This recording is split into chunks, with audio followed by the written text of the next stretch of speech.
Hello everyone. आज हम लोग पावर सेमीकंडक्टर डिवाइसेस का क्वेश्चन नंबर 3 सॉल्व करेंगे। ठीक है, ये क्वेश्चन गेट 1993 में पूछा गया था। ठीक है, आइए देखते हैं क्वेश्चन में क्या पूछा गया था। Okay, the thermal resistance between the body of a power semiconductor device and the ambient is expressed as. तो इस क्वेश्चन में पूछा गया है कि थर्मल रेजिस्टेंस जो होता है वो क्या होता है एक्चुअली। ठीक है, तो थर्मल रेजिस्टेंस क्या होता है, किसके बीच में होता है, body of a power semiconductor device and the ambient. तो इसको किससे हम लोग रिप्रेजेंट करते हैं, ठीक है, जिसको हम लोग theta J C S A से रिप्रेजेंट करते हैं, थीटा जे ए। ठीक है, ओके, थर्मल रेजिस्टेंस को हम लोग थीटा से रिप्रेजेंट करते हैं। तो ये देखते हैं 4 ऑप्शन है। ठीक है, पहला ऑप्शन क्या बोल रहा है, voltage across the device divided by current through the device.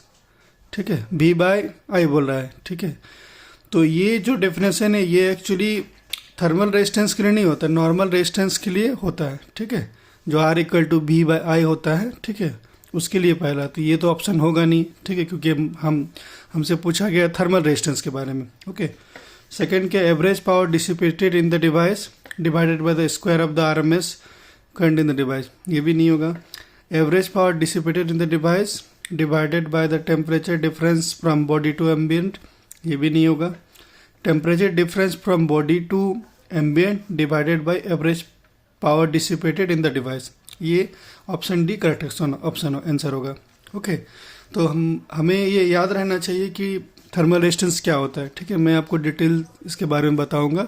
ठीक है, आप चैनल पे बने रहें, यूट्यूब इस पे बने रहें। ठीक है, वीडियो पे, तो ऑप्शन डी आंसर होगा। ठीक है, अब देखते हैं डेफिनेशन क्या होता है।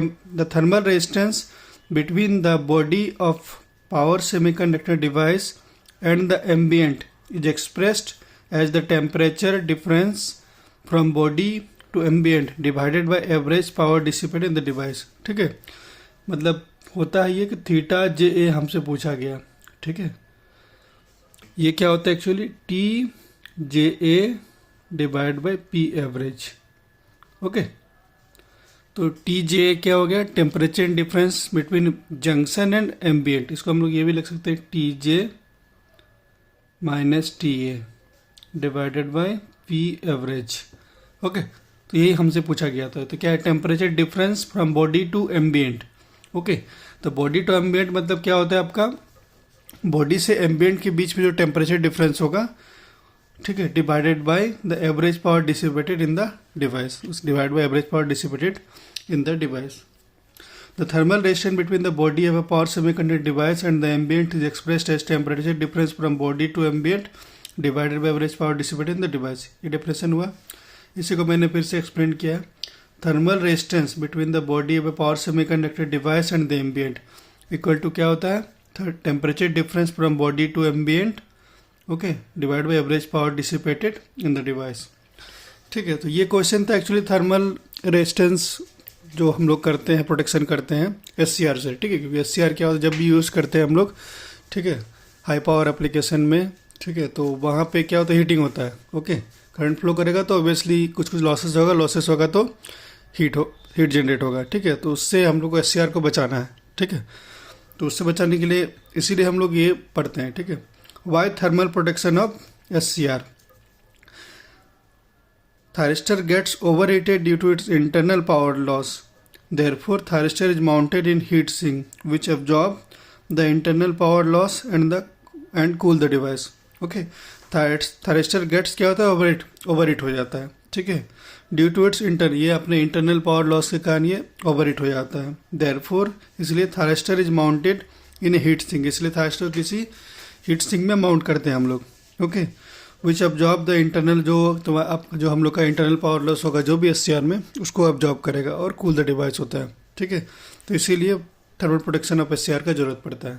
ठीक है, तो ये तो आपका हो गया TJ minus T by P average. इसको हम लोग इलेक्ट्रिकल टर्म में भी डिफाइन कर सकते हैं। ठीक है, जैसे मतलब रेजिस्टेंस होता है, वोल्टेज होता है, करंट होता है। ठीक है, जो हम लोग सर्किट थ्योरी में पढ़ते हैं, तो इसी को हम लोग सर्किट, मतलब जो आपका थर्मल रेजिस्टेंस है उसको भी हम लोग सर्किट डायग्राम में रिप्रेजेंट करने की कोशिश किए हैं। ठीक है, इसको आप देख सकते हैं यहाँ पे। Okay,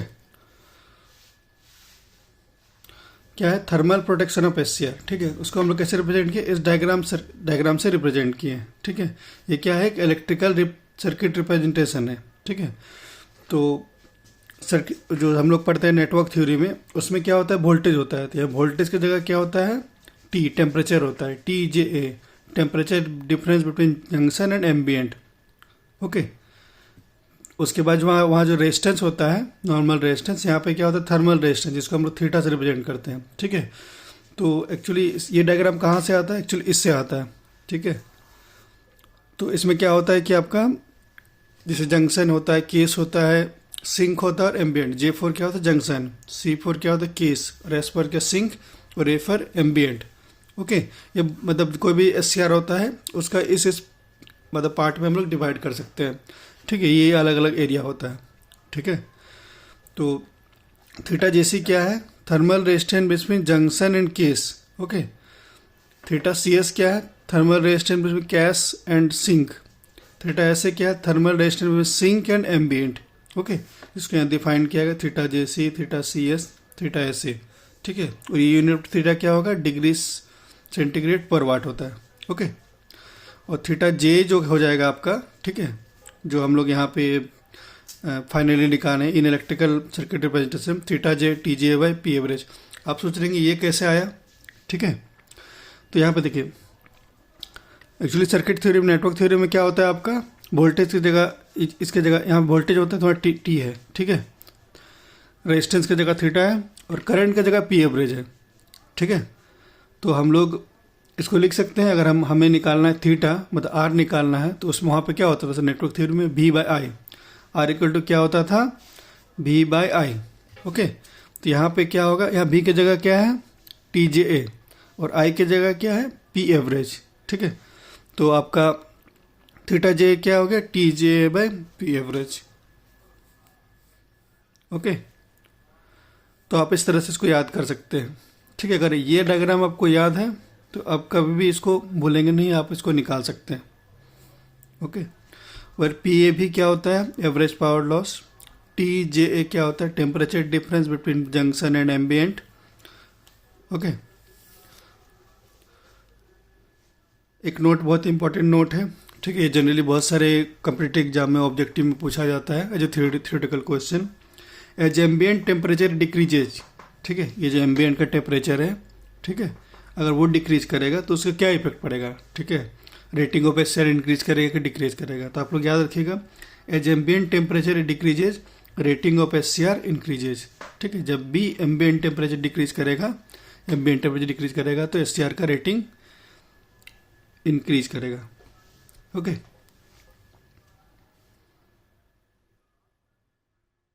okay, thank you.